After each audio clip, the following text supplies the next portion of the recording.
আসসালামু আলাইকুম। কেমন আছেন সবাই? কাছে এবং দূরে, দেশ এবং দেশের বাহিরে যে যেখান থেকে বসে আমার এই ভিডিওটি দেখছেন, আশা করছি আল্লাহর অশেষ রহমতে আপনারা সবাই ভালো আছেন এবং নিরাপদে আছেন।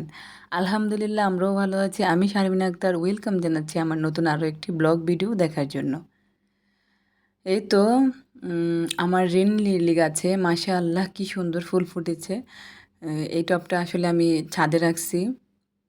আপনাদেরকে গাছ, ফুল এগুলো দেখাতে, দেখাতে চলে আসলাম রান্নাঘরে রান্না করতে। আসলে আজ রুই মাছ দিয়ে কচুরমুখী রান্না করব। সেজন্য মাছটাকে আমি আগে ভেজে নিচ্ছি আর ওই পাশে চুলায় আমি কচুরমুখীটাকে টেলে নিচ্ছি। আমি আসলে কচুরমুখী এভাবে টেলেই রান্না করি। এভাবে একটু টেলে রান্না করলে আপনার কচুরমুখীটা একটু পিছলে থাকে তো ওই পিছলে ভাবটা আর থাকে না।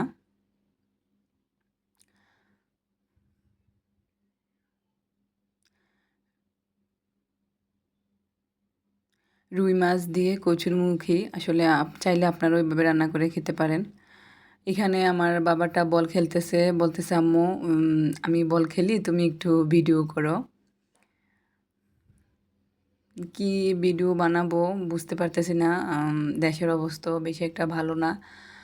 আজকে অনেক দিন ধরে কোনো ভিডিওই দিতে পারতেছি না, ভিডিও করতেও পারতেছি না। বাংলাদেশের অবস্থা খুবই খারাপ। আপনারা সবাই বাংলাদেশের জন্য দোয়া করবেন। আর আমরাও দোয়া করি আল্লাহ যেন এই পরিস্থিতি খুব তাড়াতাড়ি ভালো করে ফেলে। এই তো এখানে আমি তোর কচুরমুখিটা রান্না করার জন্য কড়াইতে আমি তেল এবং পেঁয়াজ দিয়ে দিলাম, সেই সাথে লবণ, হলুদ, মরিচ এবং রসুন বাটাও দিয়ে সামান্য একটু পানি দিয়ে আমি মশলাটা কষিয়ে নিচ্ছি। আসলে কচুরমুখী তরকারিতে রসুনটা একটু বেশি দেওয়া লাগে। মশলা কষানো হয়ে আসলে আমি এই যে কচুরমুখিটা দিয়ে দিলাম।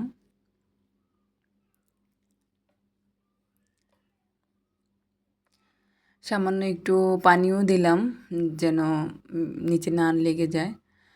আর এই তো ওই পাশের চুলায় আমি একটু কলমি শাক ভাজি করব।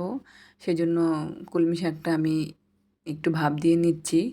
তবে কলমি শাক ভাপ দিয়ে কিন্তু পানি ফালাবো না। একটু ভাপ দিয়ে নিলে মানে এভাবে ঢাকনা ছাড়া যদি ভাপ দেন তাহলে কলমি শাকের কালারটা একেবারেই সবুজ থাকে। আমি কিন্তু সাথে একটা আলুও দিছি। এখানে শাকের জন্য আমি পেঁয়াজ, রসুন এবং কয়েকটা কাঁচামরিচ দিয়ে আমি এখন শাকটাকে ভেজে নিব।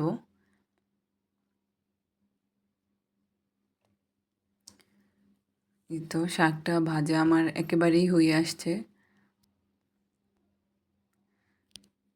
এইভাবে কলমি শাক রান্না করলে শাকের কালারটাও যেমন সতেজ থাকে, তেমন খেতেও খুবই ভালো লাগে।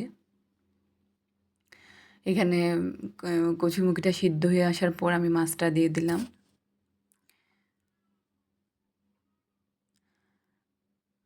ভিডিওর কোনো অংশ যদি ভালো লেগে যায় তাহলে অবশ্যই লাইক করবেন।